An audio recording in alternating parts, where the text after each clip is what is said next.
Welcome to Resilience Unravelled.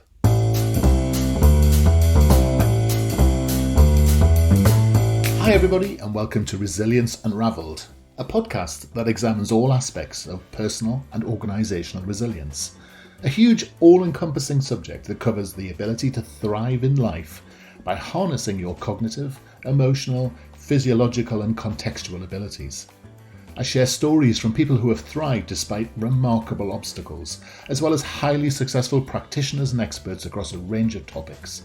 And this podcast introduces their amazing stories and expertise, as well as my own reflections, perspectives, strategies and tips, which come from my own synthesis of themes and trends from wider learning.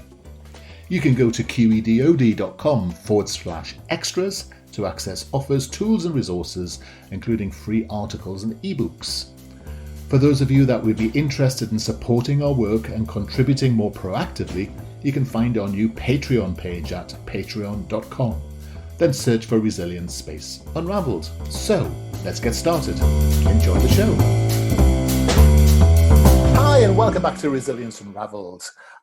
It's my pleasure to welcome you today and to welcome a special guest, Amanda Webster, from somewhere exotic in the United States. Hi, good evening, Amanda. Well, if by exotic you mean hot as all blazes, yes, I'm in beautiful Arizona where it is currently about 107 degrees. Seriously, 107? Yes. I'm just sad now. I'm just going to sit here. You know what? We had frost last night, and where are we? May, and it's just bizarre weather at the moment. Anyway, there you go. Tell me about Arizona. Is that a wonderful place to be? It is pretty beautiful. I mean, we have a lot of really gorgeous scenery here. I'm just at the foot of the Superstition Mountains, so a lot of nice hiking and stuff when it's not 107 degrees outside. But it's a little rough sometimes to get through the summer, but that's kind of my time to read a lot of books and reflect and do more yoga, I suppose. Yeah, good. Less hiking, more yoga. The yoga thing, it's really taken off, hasn't it? I mean, yoga's been in everyone's life a long time, but what do you think it is that suddenly made yoga sort of really come alive? Well, I think there's a couple of aspects to it because I think there's the people that are looking to get more in shape, especially right now. They're looking for ways to stay healthy during this COVID pandemic. But I also think that many people are learning of the roots of yoga. And I know for me, yoga, I was kind of really introduced to yoga when my mom passed away and I was looking for a way to cope with that grief. And at the time, I wasn't super successful with utilizing yoga as a means for mental health treatment. But now that I kind of understand more what yoga is about, because at the time it was more, I was thinking, oh, well, I need to look like this. I need to be able to get this position for yoga to be effective for me. And now I've been certified in 3 different types of yoga, and I utilize it a lot, not just to stay healthy, but to stay grounded, to stay mindful, to learn these things on my mat of how to cope with discomfort. I mean, it's not comfortable being in downward dog. It's not meant to be comfortable, but you learn to breathe through that discomfort, and then you can take that off of the mat. So I think yoga really has a lot to offer, and I think more and more people are becoming educated about that. I think with the current scenario, certainly where, we've experienced this massive lockdown over here. I think you guys have as well in certain parts of the US. A lot of Europe's been locked down. We've all been turning to things like yoga. And I think we all have our downward dog stories. Who got trapped in the downward dog? And as a guy, I find it's been actually quite pleasant doing it because you've not got that problem about going to a gym and being encased in lycra, which is often a very off-putting thing, isn't it? There's a sort of a gym decorum and a gym vibe. Here it's Lululemon, and that's a big brand. I don't know if you guys have it there, but everybody who's quote unquote anybody wears Lululemon workout clothes, and they're ridiculously expensive workout clothes that I promise you aren't any better than the $20 yoga pants I'm wearing right now. Yeah. But there is a certain kind of vibe that comes with a lot of gyms.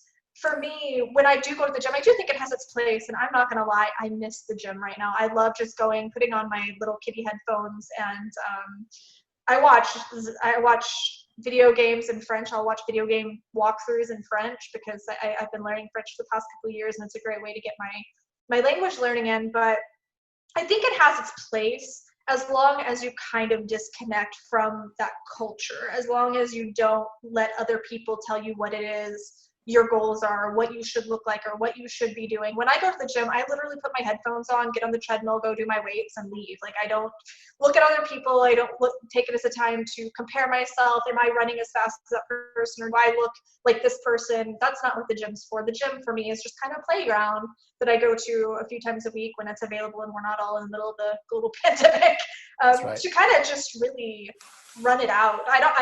I enjoy nature, don't get me wrong. I will get up every single morning and I'll either go rollerblading or go biking. But I don't enjoy running in nature. I don't know why, but I don't like jogging and running, like out and about. I really enjoy being on a treadmill, I guess, because Really? I can watch. But being in nature is so good for you. I mean, our mental health is improved by being in the nature, in the world of nature. Anyway, before we get into an argument, I actually haven't introduced you yet. So, No, I totally agree with you. we've just got going and we've just got chatting. So, first of all, how did it, Amanda? Tell me how, what do you describe yourself as? What is it you do? Well, there's so many layers to that. My Just the label is superficial. actually, yes, the superficial label is I'm a certified mind body wellness coach and a certified yoga instructor. So what that means is I work with my clients on bridging the gap between mental and physical health, because a lot of people think, okay, well, you have to go to this person for your mental health needs, and then you have to go to this person for your physical health needs, and then you have to go here for this. And really, there's a lot of things that you can do in your life without going anywhere for that matter that will help in all of those aspects, physically and mentally. So I teach people how they can be as high as possible on their own personal, what I call happiness spectrum, without really needing to go anywhere. Yeah. Okay, and how did you get in this sort of world? People have all sorts of different ways of accessing this place, but where did you start? How did you get into this particular line of work or line of life? Well, there are so many different steps to getting where I am right now. I majored in, as my mind body wellness coach, I majored as mind body wellness coach back in 2011. And for me at the time, it was just, I was looking for something to do. I didn't really know what I wanted to do with my life. It was a few years after my mom had passed away, and I was still kind of trying to find myself and learn myself. And I liked the aspect of being more natural, because I'd been guinea pigged a lot in the mental health realm through my life. I'd been through a lot of therapists, through a lot of medications, and they did not have good effects with me. It did not work well for me. And I kind of wanted to learn more. My schooling initially was really, I wanted to learn more about these things for myself. And my specialty was holistic nutrition, because I really wanted to learn more about the connection between what we eat and how that affects us. I grew up in steak and potato country, Missouri. I grew up as having a mom who was a general manager at McDonald's. I don't think I ever ate a vegetable. Everything came out of boxes or, little plastic lunchable containers. And looking back now, it's pretty obvious why I ended up with so many mental health issues. And I'm not saying that those things caused my depression, those things caused my mental health issues, but it definitely doesn't give you a fair shot at being able to handle stress or mental distress when those things come along. I don't think really people get the nutrition side so much, do they? It's that thing. It's the thing you do every single day. It's the thing we do after breathing, really, isn't it? Is to bring nutrition into our bodies after oxygen. And I don't think people really are mindful enough about what they're eating and how they're eating it. I know that was true for me. And even after my schooling, I still don't think I particularly had a great relationship with food, because the schooling had really pushed, eat organic, don't eat processed food, and that's great. But for me, I was like, okay, well, this cupcake is gluten-free and organic, so doesn't that mean it's healthy? I still don't think I truly had a firm grasp on reality, even with all this schooling and these things that were telling me why these things weren't healthy. I was in denial. And we like to believe, when we fall into these mindsets of depression or of mental struggle, we like to believe, but I'm doing everything I can, and these things are happening to me regardless.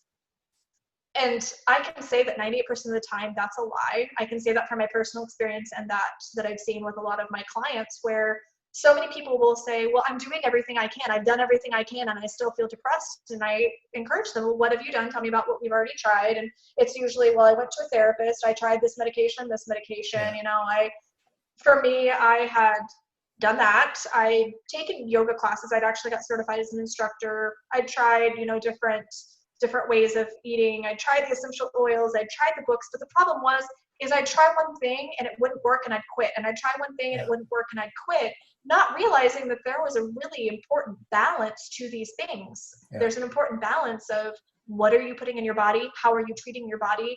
What is your lifestyle like? Are you spending all day on social media? Because you can go to the gym and eat organic salads all day long, but if you're staring at an Instagram feed for 4 hours of the day, that's still going to affect your mental health. And there's so many different layers to it, really. Yeah. I mean, reading your website is fascinating. So you talk about having this background, but then October 2018, something significant really happened to you. So what was all that about? So I think what truly happened is that I had not dealt with the trauma of losing my parents at a young age. I was sexually assaulted when I was 16. I had all these different traumas that happened, and I don't think I ever really coped with them. I was in an emotionally abusive relationship through most of my 20s. And the one thing that I turned to that was healthy was Linkin Park. I don't know if they are as big there as they are here, but Linkin Park was a very popular band in the early 2000s. Yeah. And I found them when I was 16, actually, just before my sexual assault was when I was first introduced to the band. And the night that happened, I remember laying in the shower, you know, the one thing they tell you not to do if you're sexually assaulted. But I remember laying in the shower, listening to the music, and it just connected to me so much, and it felt so much like my theme song that throughout my life, that was what I would turn to when things got really dark. Like when my mom passed away, I was 22. I had no idea what to do. Like I just felt like suddenly I was thrust into this adult world all by myself. I didn't really have anybody. I was in a new city, completely alone, no money. And I just remember singing the same song to myself for 3 days just to try and deal with that stress. So when the lead singer took his life, I feel like all of a sudden that was the catalyst that all of a sudden all that trauma hit me all at once. All this unresolved trauma of losing my parents in my early 20s, of sexual assault and everything hit me. And suddenly I didn't know how to cope. Like I had no idea. Suddenly I felt like I didn't have my security blanket of this band, and everything just fell apart. Yeah. So in October 2018, I ended up on the ledge of a Canadian hotel room ready to take my life. Okay. And so what happened? Well, it's kind of poetic because part of the reason I was up there, as I said, was because I felt like his suicide was kind of the catalyst for all these things opening and me being forced to face my demons, I guess. Yeah. And at that point, I had been about, June, July, August, 4 months clean off of cocaine and self-harm, because I met the other lead singer of the band, and he kind of inspired me to get, unknowingly inspired me to get clean off of self-harm and cocaine. But at that point, it was, okay, well, now I have no coping mechanisms. I don't even have the bad coping mechanisms anymore. And I found myself on that ledge, and right outside my door at that exact moment, a Linkin Park song turned on. And it was so crazy because the entire 3 days I'd been in this hotel, there was nothing. There was no people. There was no music. I didn't even know there was a cleaning crew. I never saw hide nor hair of anyone. When you showed up at this place, you had to ring in the receptionist. The receptionist did not stay at a desk. Like they had to be kind of called in. So it was a very interesting setup, and just for that song to have turned on at that exact moment in a French-speaking province, no less. Like this isn't even in America where you'd think that these songs would be playing, but that was kind of my wake-up call that it wasn't my time. I needed to do something, and like I said, I'd convinced myself that I'd done everything. But once I really started reflecting, once I came down and I fell apart and I hit rock bottom, because that's what happened, is I walked to the door because I thought I was hallucinating, and I walked to the door and I looked outside and I saw, that they were playing this on a boombox, and I had a little interaction with them in French, and I went back inside my hotel room and just lost my mind, just fell apart, sobbed and sobbed and sobbed. And I think I needed to hit that rock bottom to really deal with everything that I'd been avoiding all Yeah. these years. Like Yeah. all of that pain, I needed to feel the pain, and I was avoiding it, and that's what led me to that ledge. Is I felt pain, don't get me wrong, I did, but the pain I felt was the pain of avoiding the suffering, Yeah. of avoiding, the not the suffering, but avoiding the emotions that came with the events. So I firmly believe, and this is really big in Buddhism, but I firmly believe that it isn't the event that causes the suffering. When my mom died, of course, I would have been sad, as I should have been. She was my mother, and I loved her, and I had every right to be sad. But the actual suffering came from me trying to avoid that sadness, from me trying to pick up my pieces and say, no, I'm okay, I need to be okay. I didn't need to be okay. I needed to grieve my mother, and once I really just allowed myself to feel all of those feelings and get them out, then I could start picking up my pieces and saying, what do I need to do to really get healthy? Because I've struggled with mental health problems my whole life. As far back as I can remember, I'd always had some kind of anxiety or mental health problems. Depression, very deep depression. I was in and out of therapy since probably fourth or fifth grade. And I was always told that it's something I would always deal with, that I'd always deal with depression. I'd never really live a happy life. Who wants to hear that?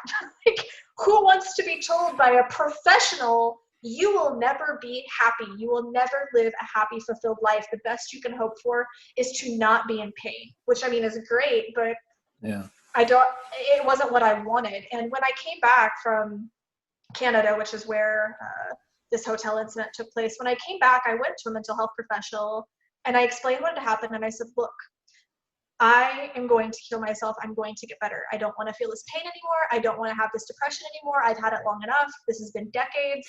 I'm going to heal myself. And Now, let me leap in. Okay. So you made a choice. I did. And at any point in your life, you could have made that choice. I could have, and I thought I did. I did. But had you?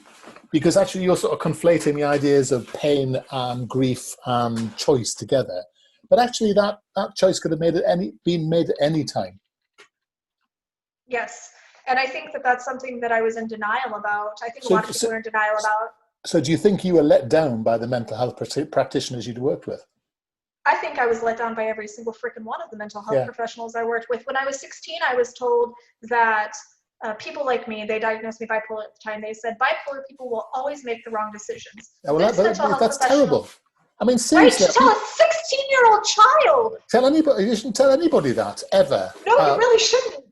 I was told by this one that I couldn't heal myself, that I would never be happy. Literally, you will never be happy. Yeah. What am I supposed to do with that? Like, why would I ever be motivated to try to find a way if that's what a professional is telling me? So it strikes me there are many therapists and mental health practitioners whose sole goal is almost to perpetuate the problems that people present with. And I don't know whether it's a revenue model or whatever it is, but very few people empower people to help themselves. Because actually, you helped yourself. And you shopped forever for solutions. Effectively, that's what you're doing. You're sort of like a butterfly, bouncing off different pollen things. Yeah, I'll have one of these, I'll have one of these. But fundamentally, the thing that solved you or saved you is, and I hear this for a lot of people who've had suicide ideation or have actually attempted it, it comes to a point where you actually just make a choice. And that's the bit where your life turns. And it sounds like that was the situation for you. So you talked about the pain being the thing that allowed you to make the choice. But for people who don't necessarily want to get all the way down to that, where you got to, how do you make that choice? How do you make those choices earlier? I think we instinctively know that the choices we're making aren't positive ones. I think I knew deep down inside that gluten-free organic cupcake, gluten-free vegan organic cupcake was not healthy, but I justified it to myself because it's what I wanted. It's the vice that I wanted. I justified the cocaine. I justified drinking. I justified all of these things to myself because I didn't want to face my demons. But when you really sit down and you say, what unhealthy choices am I making in my life? What habits do I have that aren't serving me? If you would just take some time to get off your social media, to get off your phone, to get off these things and sit with yourself and say, okay, what's working for me and what's not working for me? And really dial down, like really crack down on the things that are working, give yourself more time to enjoy these hobbies and these practices, but what you're and start eliminating the things that aren't. Yeah, but what you're talking about there is it's fine, but that's all the ephemeral stuff, isn't it? The thing, what you said was the choice bit. What you were just talking about there was the distraction piece. I mean, we spend a lot of our times distracting ourselves from making the real big choices. And which you're saying now, actually, with the cupcake's a great point, isn't it? You sort of knew. But I wonder whether people sort of know, but they don't know how. They don't know how to make that choice. And it's almost the pain thing was the point. You got and we talked about the Buddhist thing, you got some sort of enlightenment from the pain. Some people get enlightenment from meditation. Some people get... It's funny how those two things, Nelly, always seem to come together when you talk about this sort of subject.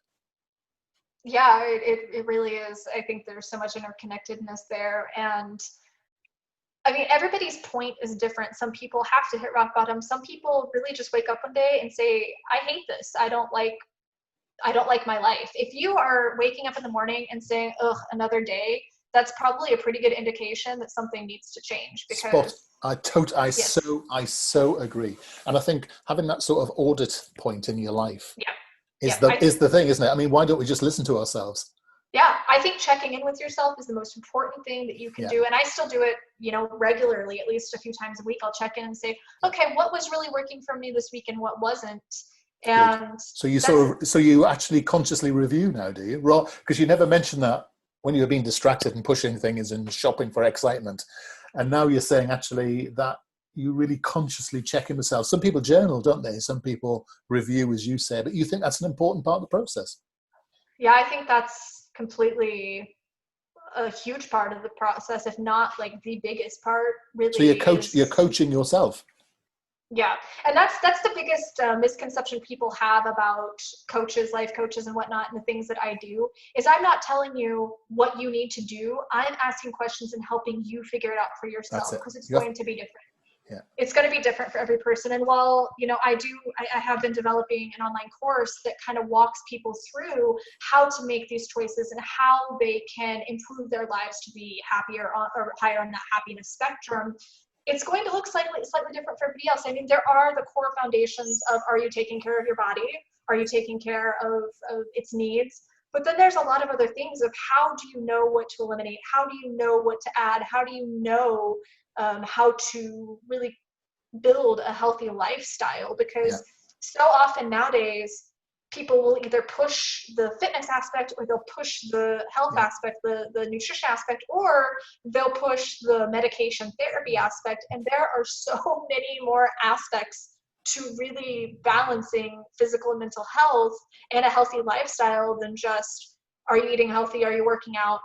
Are you not going crazy? Because I noticed when I was seeing a mental health professional that it wasn't, are you happy? It's, are you not going to harm yourself? Yes. Well, it's I think the greatest risk, isn't it? So you and I could chat for hours. Tell people how they can get hold of you and how they can get hold of this new online course. Yes, so AmandaWebsterHealth.com is my website. I really implore everyone to sign up for the newsletter so they can get updates about the course. I also send out a lot of tips like you would see on my Instagram, which is at AmandaWebsterHealth. But I send out a lot of content that's just how to find balance in your life with mental health, nutrition, physical health, and how to take action and not get stuck in these negative cycles, how you can recognize what changes need to be made. So I also have a free download when you do sign up for the mailing list that will tell you the top 10 nutrient deficiencies that affect mental health and where you can get all these nutrients so that you can make sure you're getting that balance, because it's super important to make sure that you're giving your body that best chance possible. Whether you're having, mental health struggles or not, it's really important to give your body and mind that best chance possible. And I really love connecting with people. I really love chatting with people, hearing their stories. I'm always happy to answer any questions that anyone has about mine. I also just started a YouTube channel, youtube.com/AmandaWebsterHealth, where I post a lot of content about how you can how you can help yourself with stress, anxiety, depression, addiction, that sort of thing. So lots of options, and I really Brilliant. look forward. Let's start with the website though, Amanda Webster Health. So that .com, that's the key one. So Amanda, it's Yep. been a joy to chat with you today, and I think it's been some really interesting points and such like. So thank you so much for spending half an hour with us, and I wish you great mental health, and thank you for your time. Thank you so much for having me. It was a pleasure. No problem. You take care. You too. Hi everybody. I hope you found that episode useful and interesting. Feedback is always welcomed, and if you are in the mood to subscribe to us or even leave a comment on iTunes or Stitcher, that would be amazing. If you want to suggest ideas or even people you would like me to interview, then reach out to us at qedod.com/contact. As I said earlier, you can go to qedod.com/podcasts for show notes or follow the links. And you can go to qedod.com/extras to access offers, tools and resources, including free articles and ebooks. For those of you that would be interested in supporting our work and contributing more proactively, you can find our new Patreon page at patreon.com. Then search for Resilience Unravelled. I look forward to being in your ear next time around. Take care.